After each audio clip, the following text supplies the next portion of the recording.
আজকের দিনটাও কিন্তু আমি রান্নাঘর থেকেই শুরু করলাম। তোমাদেরকে বলেছিলাম যে আমি রুটিনটা একটু চেঞ্জ করে দিয়েছি, তাই তোমরা কিন্তু প্রতিদিনই প্রায় আমার রান্নাঘর থেকেই ব্লগটা দেখতে পাও। তো যাই হোক, সকালবেলায় উঠে বাসিঘর ঝাড় দিয়ে একদম মানে ফ্রেশ হয়ে নিয়েছি।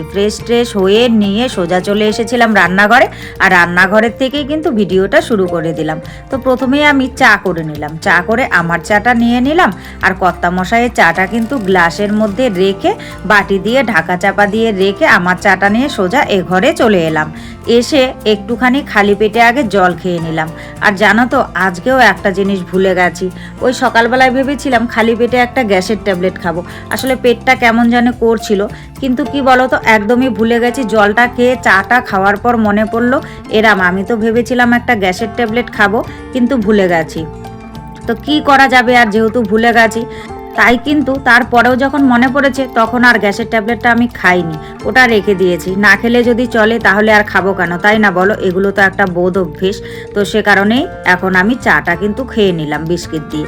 চাটা খেয়ে আবারও লেগে পড়েছি প্রতিদিনের মতোই কাজে। তো এই যে প্রতিদিনের কাজ, এটাকে আমাকে করতেই হয়। এই গাছগুলোতে জল দেওয়া, সকালবেলায় যদি গাছগুলোকে জল না দিই না, তাহলে সারা দিন রোদ্দুর পায়, তো গাছগুলো সন্ধেবেলার দিকটায় মানে বিকেলের দিকটায় দেখি কেমন মরা মরা অবস্থা হয়ে গেছে। তাই গাছগুলোতে জল দিয়ে নিলাম। গাছগুলোতে জল দেওয়ার পর বালতিতে আরও খানিকটা জল আছে, আর উঠোনটা তো ঝাড়ু দিতে হবে। তা ভাবছি বাদবাকি জলটা এইদিকে চারিদিকে ছড়িয়ে দিই, তবু তো কিছু পরিমাণ ধুলোটা কমবে। তাই বালতির জলটা সুন্দর করে কিন্তু যতটুকু জায়গায় ধুলো খুব বেশি পরিমাণে, সেই জায়গাটুকুতে দিয়ে দিলাম। আর ওই জায়গাটায় দিয়ে দিলাম, কারণ ওই জায়গাটাতেও রাস্তার ওই দিকটায় আর কি বেশি পরিমাণ ধুলো, তাই ওই দিকটাতেও দিয়ে দিলাম। তো যেহেতু জল টল দেওয়া কমপ্লিট হয়ে গেছে, উঠোনটা ঝাড়ু দেওয়ার পালা। এখন উঠোনটা ঝাড়ু দিতে হবে। সারাদিন ধরে তো এই ভিডিওর মাধ্যমে তোমাদের সঙ্গে অনেক গল্প হবে, কথা হবে।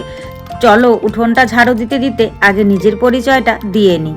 শুভ সকাল আমার প্রিয় বন্ধুরা, সকলে কেমন আছো?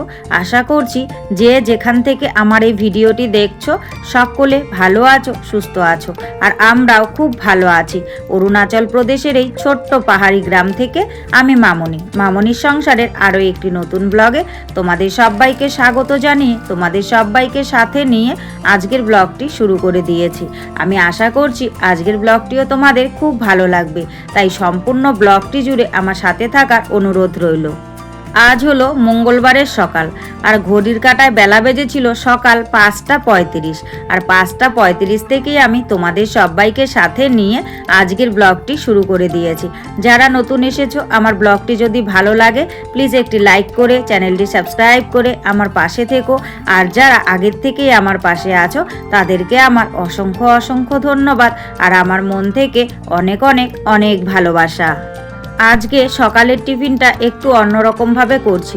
ভেবেছিলাম রুটি করব, তো আটার কৌটোটা খুলে দেখি খুব বেশি পরিমাণে আটা নেই, মানে যা আটা আছে সেগুলোতে রুটি হবে না।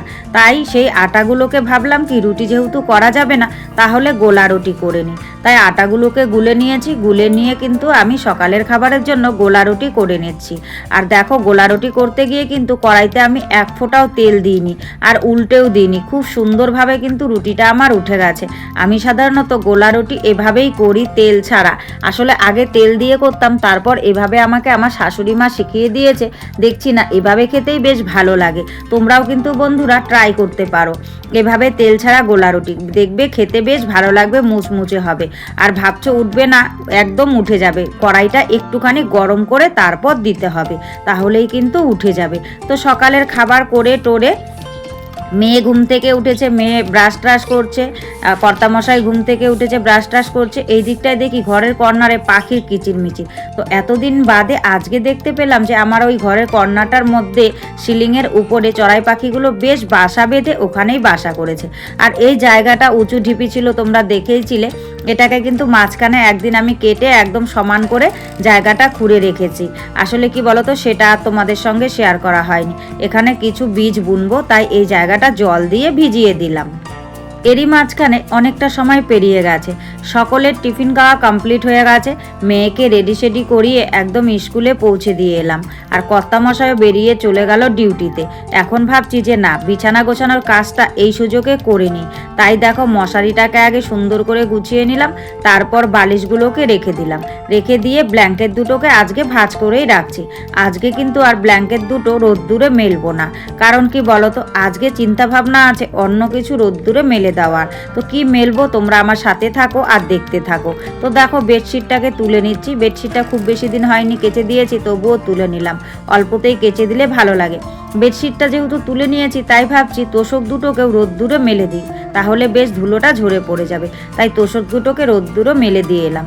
বেলা যেহেতু অনেকটাই হয়ে গেছে, রান্না বান্নাও করতে হবে, তাই আর কোনো কাজকর্মের মধ্যে হাত না দিয়ে আবারও কিন্তু চলে এলাম রান্নাঘরে। আর রান্নাঘরে এসে দেখো আমি রান্নাটা বসিয়ে দিয়েছি। ভাত বসিয়ে দিয়ে কিন্তু আমি সবজিগুলো কেটে নিয়েছিলাম। আজকেও কর্তামশাই বলছে নিরামিষ সবজি খাবে।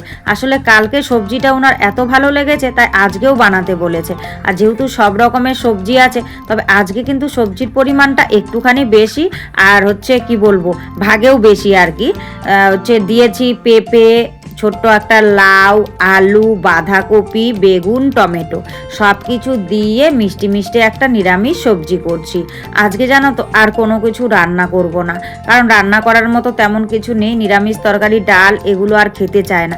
কালকেও ডাল খেয়েছে, আর কর্তামশাই সেরকমভাবে বাইরেও যাচ্ছে না, টুকিটাকি কাজে যাচ্ছে, তো সময় পাচ্ছে না।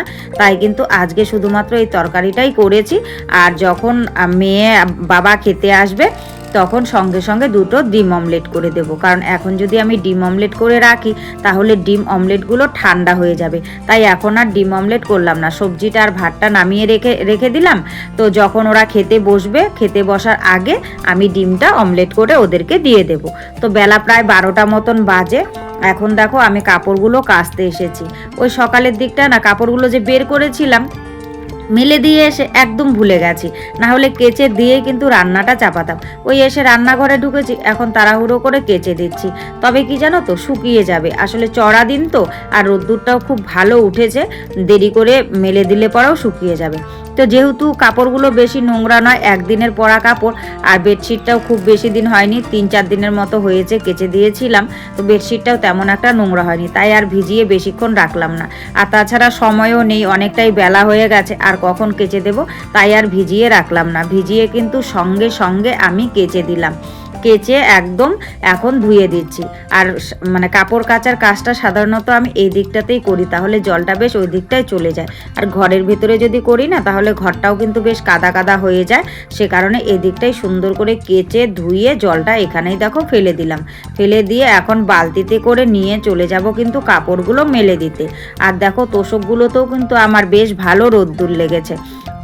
আর তোমরা একটু কালো কালো দেখতে পাচ্ছ, আসলে রোদ্দুরটা সোজাসুজি ক্যামেরার মধ্যে এসে পড়েছে বলে অন্ধকার অন্ধকার টাইপ লাগছে, মনে হচ্ছে যেন আকাশটা অন্ধকার হয়েছে। আসলে না বন্ধুরা, রোদ্দুরের পরিমাণটা এতটাই বেশি, মানে শীতকালে রোদ্দুর, তবুও ওখানে দাঁড়ালে পরে মানে পুরো হাড়ে রোদ্দুরটা গায়ে লাগে, টেকাই যায় না। তো যাই হোক, কাপড় টাপড় মেলে দিয়ে তোমরা দেখেইছিলে যে এর আগের দিন আমি মাটিগুলো এনে রেখেছিলাম। তো এগুলো দিয়ে আসলে এখানে উনুন বানাবো। যখন ওই লাইট থাকে না না, তখন রান্না করতে খুব অসুবিধে হয়। আর গ্যাস যে নেব, এই অভাবের সংসারে গ্যাস নেওয়ার মতো এখনও পরিস্থিতি হয়ে ওঠেনি। আসলে এখানে গ্যাসের দাম প্রচুর বেশি, আর কানেকশনও নেওয়া যাচ্ছে না। তো সে কারণেই হচ্ছে গ্যাস আর যেহেতু নেওয়া যাচ্ছে না, ভাবছি এখানে যদি একটা উনুন বানাই, তাহলে যেদিন লাইন থাকবে না সেদিন বেশ রান্না বান্নাটা করা যাবে। আসলে কি বলতো, অভাব অনটনের সংসারে এভাবে যদি আমরা একটু বুদ্ধি করে সংসার চালাই, তাহলে হয়তো কষ্টটা অনেকটাই দূর হয়ে যায়। আমাদের প্রতিটা গৃহিণীরই কিন্তু এটা করা উচিত। আর অভাব অনটনের সংসারে কষ্ট দূর করতে এভাবেই বুদ্ধি করেই কিন্তু আমি সংসার করি, জানো তো। তো যাই হোক, মাটিগুলো গুলে চারিদিকে দিয়ে রাখবো। আজকেই কিন্তু আমার উনুনটা কমপ্লিট হবে না, কারণ আজ শুধু মাটি দিয়ে রাখবো, এই মোটামুটি 3-4 দিন লেগে যাবে এই উনুনটা আমার কমপ্লিট করতে। তবে 3-4 দিন লাগুক, তবুও তো উনুনটা হয়ে গেল, একটু নিশ্চিন্ত থাকা যাবে, তাই না বলো। তো যাই হোক বন্ধুরা, সব মিলিয়ে আজকের ব্লগটা কেমন লেগেছে অবশ্যই কিন্তু তোমরা কমেন্ট করে জানাতে ভুলো না। কেমন